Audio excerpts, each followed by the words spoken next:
abbiamo investito moltissimo nel Mose.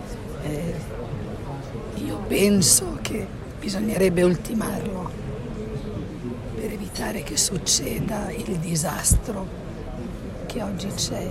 Appena una frase pronunciata con un fil di voce a causa di un forte mal di gola, il resto ve lo riportiamo. La Presidente del Senato Casellati a Padova incontra gli studenti e le autorità in fiera ad Expo Scuola. Il suo pensiero va a Venezia, vederla così è un grande dolore, dice. Il Mose va ultimato per evitare il disastro che ha investito la vita delle persone e l'economia del paese. Nelle prossime ore la Presidente del Senato da Padova raggiungerà la Laguna, è attesa sabato a Venezia per una visita nei luoghi più colpiti. Intanto in città ha salutato il sindaco Sergio Giordani, a cui ha promesso un impegno per Padova, capitale del volontariato 2020. Abbiamo la capitale del volontariato.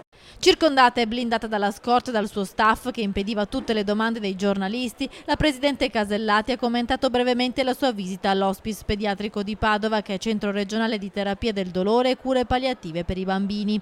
È stata una visita dal forte impatto emotivo, però un grande esempio della sanità. La malattia, ha aggiunto Casellati, non è un fatto individuale, la malattia investe la famiglia, i componenti della famiglia e le abitudini familiari. Lì ho visto davvero non solo una grande qualità dell'assistenza, ma anche la capacità di migliorare la qualità della vita delle famiglie attraverso questo sistema di rete.